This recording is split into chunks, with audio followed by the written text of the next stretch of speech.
Você sabe qual é a origem do nome Brasil?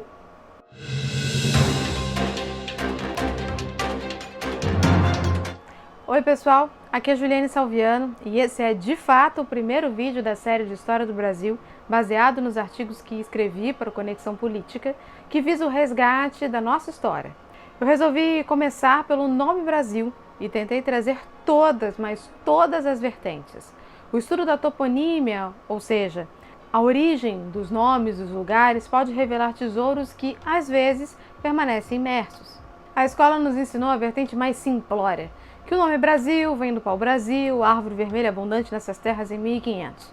Tudo bem, aquela árvore realmente se chamava pau-brasil e realmente existiu nesse território. Porém, o termo Brasil é anterior a 1500 no continente europeu.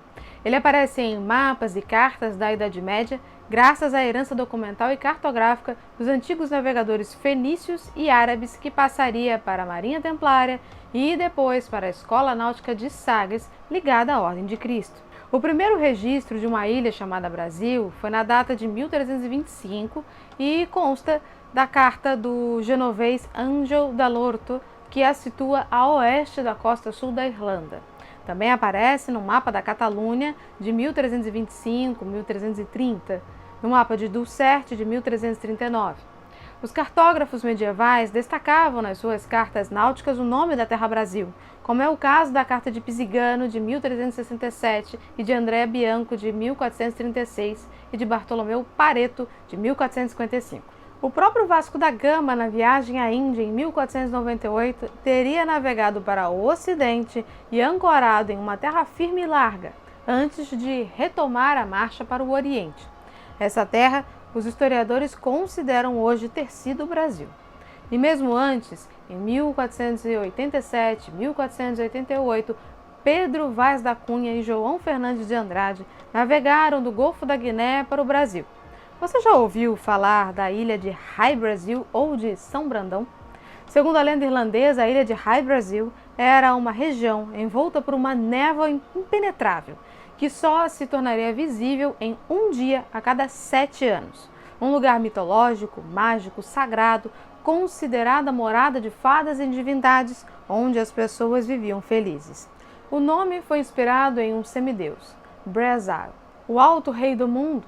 Esse era o chefe dos guerreiros e, quando morreu na sua pira funerária, Bark Brazail foi enviada à deriva no oceano e o carregou até a ilha de High Brasil. Imaginada como uma terra de prazer perpétuo e festejos, análoga aos Campos Elíseos da mitologia grega, onde Brazail reina sobre os mortos privilegiados, os heróis que perderam a vida em batalha. Os sobrenomes Brasil, Brasier, Brasil, Brasil são comuns até hoje na Irlanda. Sabe-se que os fenícios comercializavam o cinábrio, nome popular do sulfureto de mercúrio, um mineral de cor vermelha brilhante utilizado como base para corantes e para o vermelhão usado em pintura corporal, que era extraído de um mineral pelos celtas. Os gregos teriam substituído os fenícios no comércio desse produto, ao qual chamavam de quinabar, em latim cinnabar, em português cinábrio.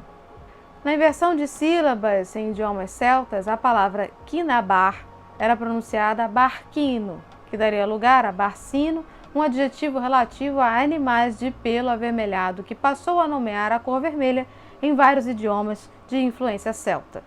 A palavra gaélica irlandesa equivalente é Brazail, ou simplesmente Brasil, que depois aparece em castelhano como barquino ou barcino em português, ou varzino, brasino, como designação dada à cor dos bovinos avermelhados. Em geral, esses vocábulos têm o significado de vermelho. No gaélico irlandês, a palavra sobreviveu até o século XVIII. Depois, a gente vai abordar melhor a possível ligação do Brasil com os celtas.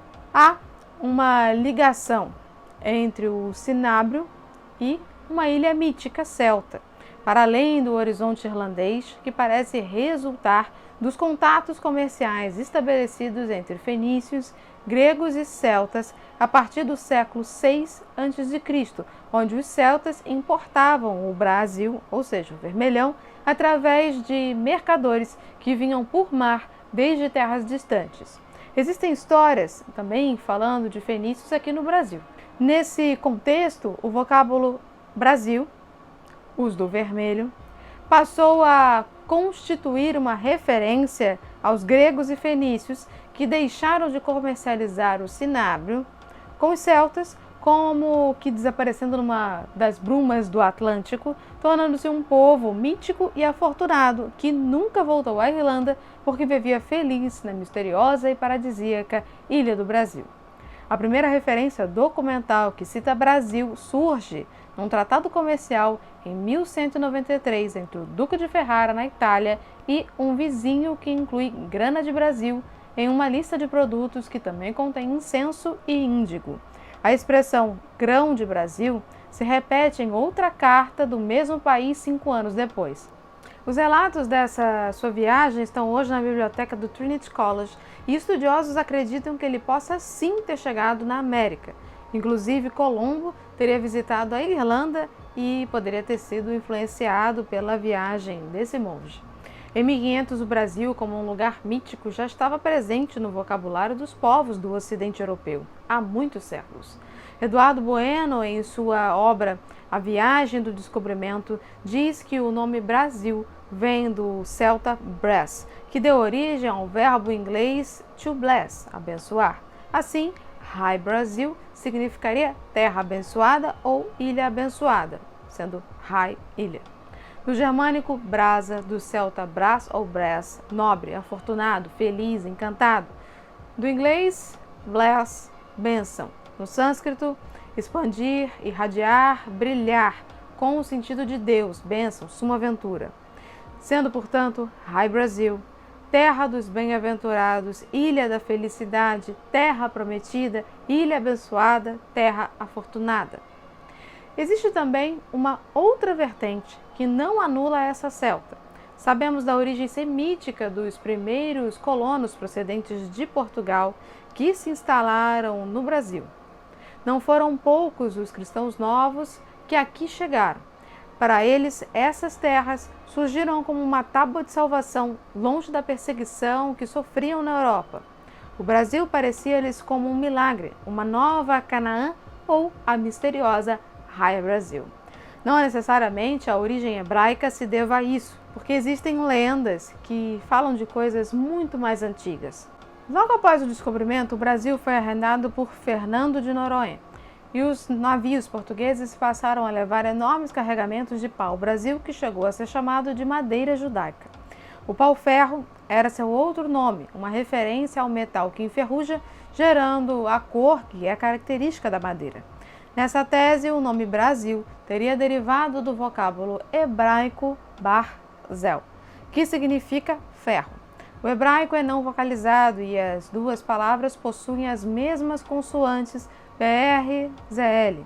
Segundo a professora e pesquisadora da UERJ, Jane Glassman, BR-ZL é o acróstico dos nomes das 4 esposas de Jacó, Bilá, Raquel, Zilpá e Leia, mães das 12 tribos de Israel. Assim, o termo representa todo Israel. As 4 mães representam os 4 lados do tabernáculo e as posições em que as tribos acampavam ao seu redor identificam sua localização no futuro. Ainda segundo essa pesquisadora, a palavra Barzel pode ser entendida como mistério do coração. As duas letras mediais R e Z formam a palavra Hais, que significa mistério, segredo. E as outras duas, L e B, formam Lev, coração. A gematria, que é conhecida como numerologia judaica, é um método hermenêutico de análise das palavras bíblicas em hebraico, atribuindo um valor numérico definido a cada letra. A gematria de Lev é 32. Então, são os 32 caminhos da sabedoria do coração. Já o número atômico do ferro é 26, que é igual ao valor numérico do tetragrama. Na tradição judaica, fala-se que o corpo de Adão seria feito a partir da argila vermelha, rica em ferro, e seu nome estaria ligado ao conceito de Dan, sangue que contém ferro. Essa comparação fora feita pelo rabino Isaac Aboad da Fonseca, o primeiro religioso de origem judaica a chegar ao Brasil e à América em 1642 durante a invasão holandesa. E tem mais! A bandeira brasileira forma a estrela de Davi ou o selo de Salomão. Dizem ser a única a formar esse símbolo, depois da de Israel, obviamente. Para verificar, basta recortar o losango amarelo no meio, na vertical, sobrepor as partes, como todo losango, e irá formar a estrela de 6 pontas. Tendo em vista que quem desenhou a bandeira teria sido a Imperatriz Leopoldina, a bandeira do Império, né? O que será que ela sabia que a história oficial não nos contou? Por fim, é no mínimo suspeito, devido ao forte envolvimento religioso presente no descobrimento do Brasil, uma vez que quem atracou em Porto Seguro foi a Ordem de Cristo, tendo Cabral à frente. Que os portugueses permitissem que a mudança do nome de terra de Santa Cruz para o nome de uma mercadoria, pau-brasil. Afirmar tal coisa é também um desconhecimento completo do que era o povo português, forjado no seio templário, e do que movia esse povo para o perigosíssimo além-mar. A esperança, a busca da terra prometida, de um novo céu, uma nova terra, a nova Jerusalém. Mas disso nós iremos tratar nos próximos vídeos. E antes de terminar, eu queria te falar uma coisa. Cada vez mais geógrafos e historiadores dizem que não existe exatamente uma primeira descoberta da América, assim como não houve descoberta da Europa, da Ásia ou de qualquer outro continente. Sempre tribos humanas estiveram em movimento sobre toda a face da Terra, e as Américas não teriam sido uma exceção desse impulso irrequieto da migração humana. Refugiados nórdicos patrulharam a costa leste, comerciantes chineses a oeste, além dos fenícios e dos seus convidados, e de outros povos que, inclusive, deixaram memoriais em ruínas nos Andes. É importante lembrar aqui que não foi só o marxismo que contribuiu, nesse caso, para o encobrimento da história. Os portugueses também tiveram a sua contribuição, porque precisavam afirmar que tinham sido os primeiros a chegar nessas terras em 1500 ou teriam seríssimos problemas com outras nações que poderiam reivindicar o território, como de certa forma acabou acontecendo com os franceses, por exemplo. Mas, se você quiser saber um pouco mais sobre isso, então vai ter que conferir o artigo lá no site do Conexão Política, que está bem mais completo do que esse vídeo. Até o próximo vídeo.